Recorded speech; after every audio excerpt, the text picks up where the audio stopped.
O secretário de Desenvolvimento Econômico e Inovação, Adriano da Rocha Lima, é o convidado de hoje do Roda de Entrevistas. Estamos no quarto e último bloco. Uma pergunta de um telespectador, Aldo Lima, setor Santa Genoveva. Voltando ainda ao primeiro bloco, mas aqui o telespectador sempre tem espaço, né? Se a UEG foi prejudicada por governos anteriores, não cabe punição para esses maus gestores?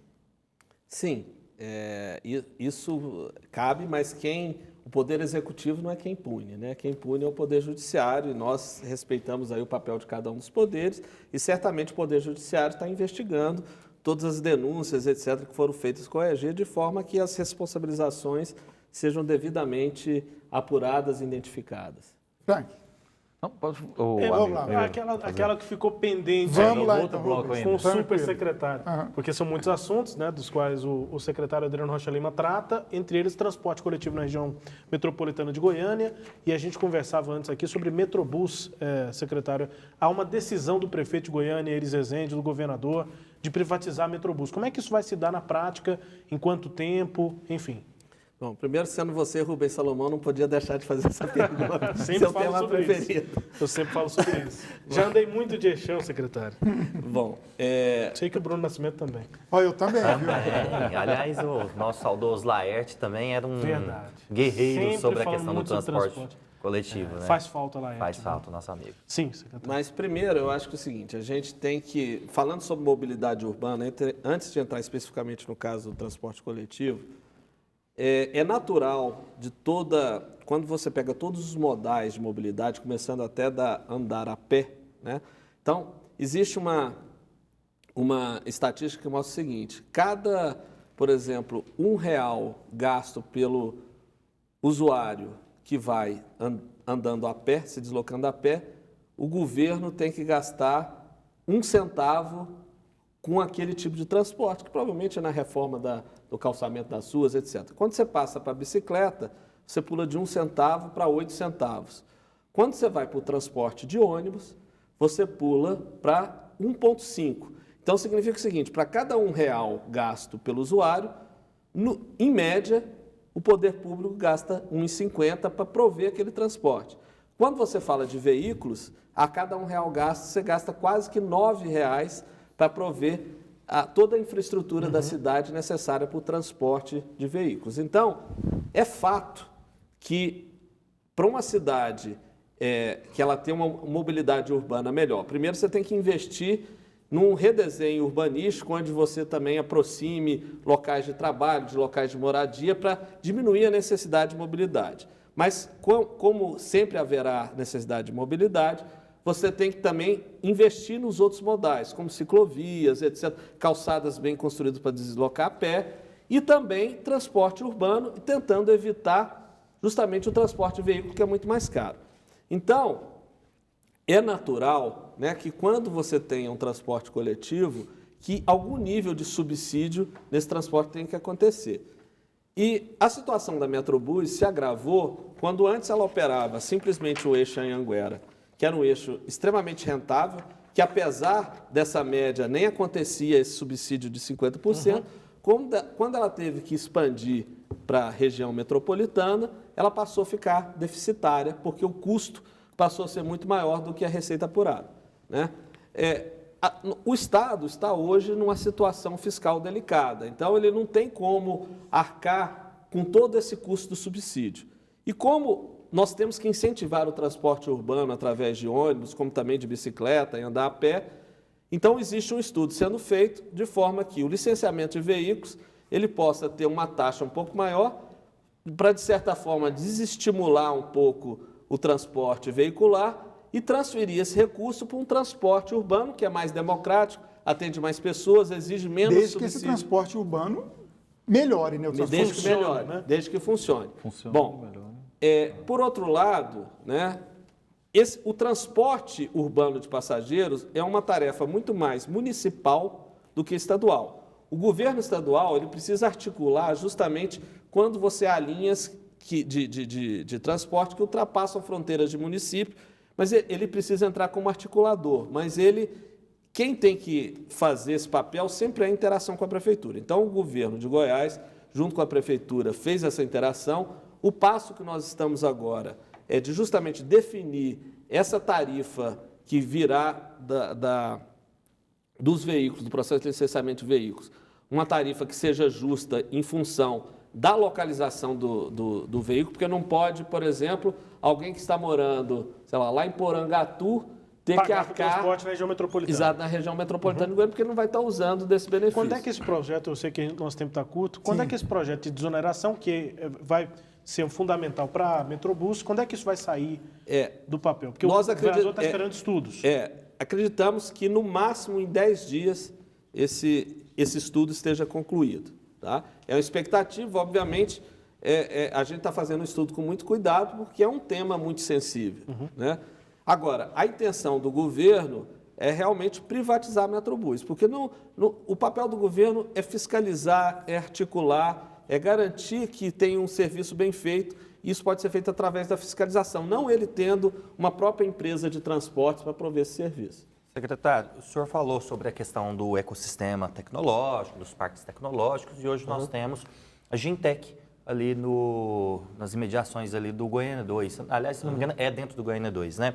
Qual que é a relação do governo com a Gintec? Existem alguns projetos em parceria? Na realidade, a Gintec é uma espécie de aceleradora de empresas. O papel do governo é justamente estimular para que tenhamos cada vez mais aceleradoras, né? E o mercado privado ele tem que conseguir, né, a partir do momento que nós temos esse ecossistema de inovação funcionando, o mercado ele vai criar essas aceleradoras, porque as aceleradoras, de certa forma, elas têm também uma remuneração se essas empresas crescem. Então, elas ajudam, mas em contrapartida, a empresa realmente cresce, ela consegue ter algum retorno também em função do apoio que ela deu, né?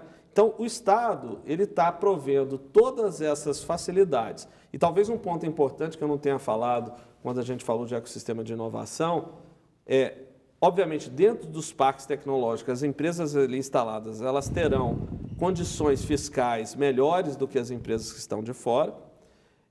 Nós, durante também o dia da abertura da Campus Party, o governador assinou um decreto que regulamenta o marco legal da inovação.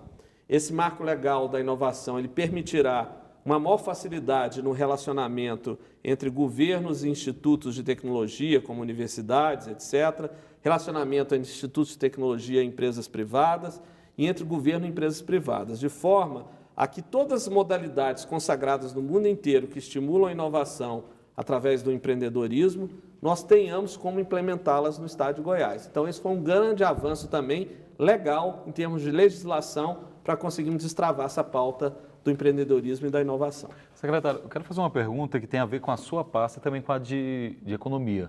Hoje no Jornal Popular, foi até a nossa manchete, mostrando que cada vaga de emprego criada aqui em Goiás por empresas que receberam incentivos fiscais foram dados R$ 7.500. Eu queria saber qual que é a sua posição sobre isso, como você vê essa questão de incentivos fiscais para trazer desenvolvimento, para trazer empresas, trazer empregos, e até que ponto isso é realmente um incentivo fiscal e quando que isso torna uma guerra fiscal entre estados? Olha, eu acho o seguinte, incentivo fiscal é algo utilizado no mundo inteiro para você atrair empresas. Só que ele tem que ser bem utilizado e saber que para você atrair empresas não é só através de incentivo fiscal. Acho que essa que é a cultura que precisa ser mudada no estado de Goiás. Até porque o incentivo fiscal é volátil, né? É volátil. Então, primeira coisa do incentivo fiscal, ele tem que ter contrapartidas, né?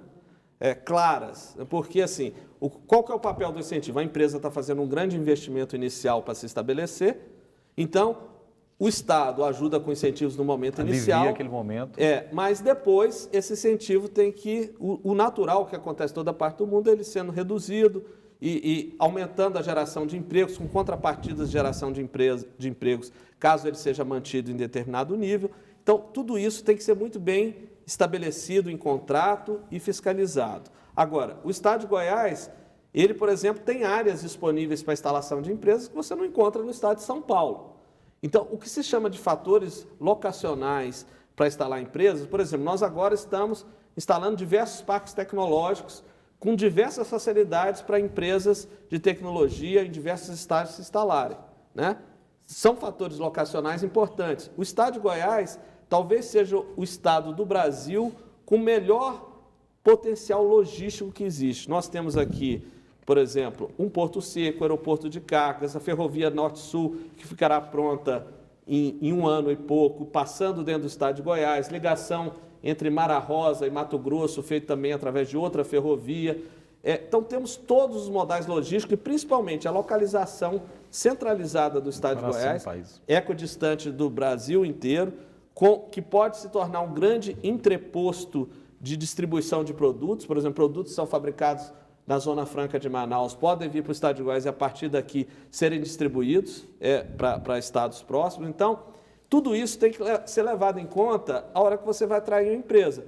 E aí, todas essas ferramentas têm que ser utilizadas em conjunto, né? Não dá para uma empresa chegar, eu tenho incentivo fiscal, eu tenho financiamento do FCO, eu tenho mais isso, mais aquilo, mais aquilo, mais aquilo. No final, é uma relação que não é ganha-ganha, é uma relação que só um lado ganha e o Estado não tem a contrapartida. Então, eu acho que esse é o modelo econômico moderno que todo mundo utiliza para atrair empresas. Não existe nenhuma demonização contra incentivo fiscal, claro que mas não. ele tem que ser bem utilizado e da forma correta. Ok, infelizmente nosso tempo acabou, né? Muito assunto, daria para fazer mais um programa. Eu agradeço a participação do Frank Martins, do Popular Online, agradeço o primeira vez convite. com a gente aqui, né? Espero a primeira de várias. Com certeza, será chamado novamente. Rubens Salomão, Sagres 730, Jornal O Hoje. E aqui ao meu lado, Bruno Nascimento, da BM2 Comunicação.